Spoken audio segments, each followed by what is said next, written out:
Baik, kembali lagi bersama Bunda Rini. Apa kabar anak-anak? Semoga anak-anak dalam keadaan sehat walafiat. Baik, anak-anak, kita lanjutkan lagi pembelajaran PJOK kita hari ini, yaitu tentang gerak dasar manipulatif senam lantai. Nah, di sini gerak dasar manipulatif itu adalah gerak yang dilakukan dengan menggunakan alat ataupun benda. Nah, apa-apa saja gerakan manipulatif dalam senam lantai? Nah, yang pertama yaitu pembelajaran handstand.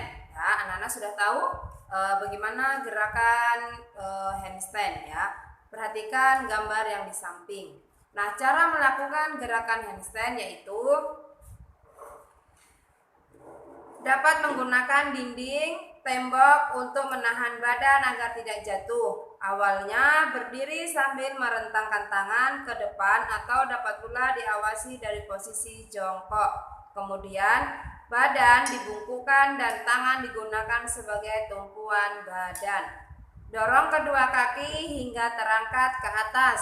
Rapatkan kedua kaki ke tembok dan membentuk garis lurus antara badan dan kedua tangan serta kaki. Kemudian pertahankan keseimbangan handstand untuk beberapa saat. Anak-anak, begitulah cara melakukan gerakan handstand. Gerakan handstand ini juga menggunakan ataupun memerlukan keseimbangan yang sangat stabil ya, karena jika kita tidak seimbang maka gerakan handstand ini tidak akan berjalan dengan bagus ataupun anak bisa jatuh.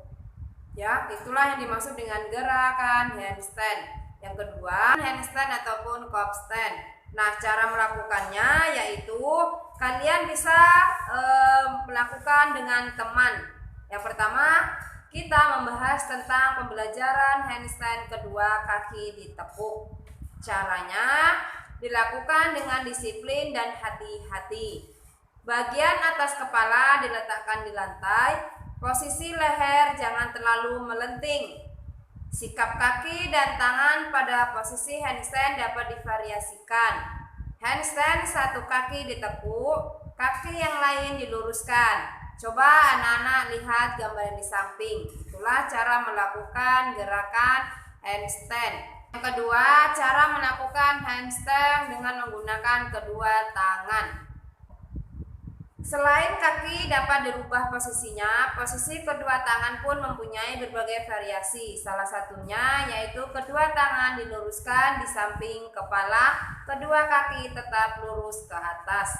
Nah, anak-anak bisa memperhatikan contoh yang sudah ada ya. Kemudian selanjutnya pembelajaran kayang. Nah, di sini mungkin anak-anak Bunda sudah pernah melakukan gerakan kayang ya. Gerakan kayang ini juga diperlukan gerakan kelenturan tubuh. Jika anak-anak tidak lentur, maka gerakan kayangnya tidak akan sempurna. Bahkan jika melakukan kayang, anak-anak bisa jatuh. Mula-mula cara melakukannya gerakan kayang bisa dilakukan 2 orang ya. Yang pertama, gerakan kayang dilakukan dengan awalan posisi badan berdiri tegak. Badan lalu dilentingkan ke belakang. Sikap kayang diikuti dengan kedua lengan lurus di samping kepala. Kedua telapak tangan menempel pada matras atau lantai dibantu dengan teman. Nah, sudah Bunda bilang tadi bahwa gerakan kayang ini untuk awal-awal kalian bisa belajar dengan teman. Jika kalian sudah bisa, maka kalian bisa melakukan gerakan kayang dengan sendiri ya. Itulah cara melakukan gerakan kayang. Kemudian pembelajaran sikap lilin. Nah, silahkan lihat gambar di samping ya. Pembelajaran sikap lilin ini juga merupakan gerakan mengangkat kaki ke atas oleh kedua tangan. Awalnya dari posisi terlentang, kaki mendorong ke atas, punggung menahan berat badan dan tangan mendorong pantat ke atas. Pada gerakan berguling ke belakang, kedua tangan secara bersamaan menekan pada matras untuk membantu memberikan dorongan pada waktu berguling. Perhatikan ya nak. Kemudian posisi akhir berguling ke belakang adalah jongkok menghadap matras.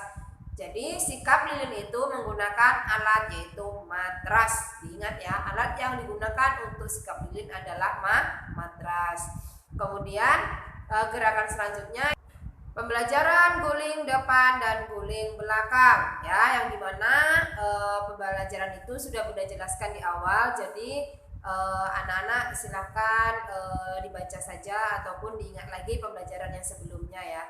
Nah, Bunda lanjutkan untuk gerakan selanjutnya ataupun gerakan yang terakhir, pembelajaran gerakan meroda. Gerakan meroda adalah suatu gerakan seperti roda berputar di mana pada suatu saat bertumpu di atas kedua tangan dengan kaki terbuka lebar. Jadi sudah jelas ya nak bahwa gerakan meroda itu bertumpu pada kedua tangan ya. Kemudian gerakan meroda disebut juga baling-baling atau karuat. Gerakan meroda memerlukan kemampuan bertumpu dengan kelenturan otot-otot tubuh, bagian samping dan sendi panggul. Gerakan meroda kelihatannya sangat mudah dilakukan, tetapi gerakan ini merupakan koordinasi yang baik. Nah, cara melakukannya yaitu mula-mula berdiri tegak menyamping, kedua kaki dibuka sedikit lebar, kedua tangan diangkat lurus ataupun menyamping huruf V dan pandangan ke depan. Kemudian badan dijatuhkan ke samping kiri, tangan kiri diletakkan di samping kaki kiri. Kemudian kaki kanan diangkat lurus ke atas. Selanjutnya tangan kanan diletakkan di samping tangan kiri. Pada saat kaki kanan diayunkan, kaki kiri ditolakkan pada lantai sehingga kedua kaki terbuka dan sorang ke samping. Kaki kanan dijatuhkan ke lantai disusul dengan kaki kiri, kemudian kembali ke posisi semula. Nah, itulah cara melakukan gerakan meroda ya, perhatikan gambarnya juga. Nah, jika kalian semakin sering latihan meroda, maka semakin mudah pula kalian untuk melakukan gerakan meroda ya. Misal hari ini kalian belajar gerakan meroda, besok diulang lagi gerakan meroda. Mana tahu kalian bertumpu menggunakan dua tangan itu lebih lama ya. Paham anak-anak?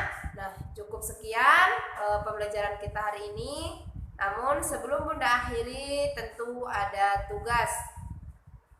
Yang pertama, apa yang dimaksud dengan gerakan meroda? Yang kedua, bagaimana cara melakukan gerakan sikap lilin? Yang ketiga, tuliskan cara melakukan gerakan handstand. Cukup sekian, Bunda akhiri. Assalamualaikum warahmatullahi wabarakatuh.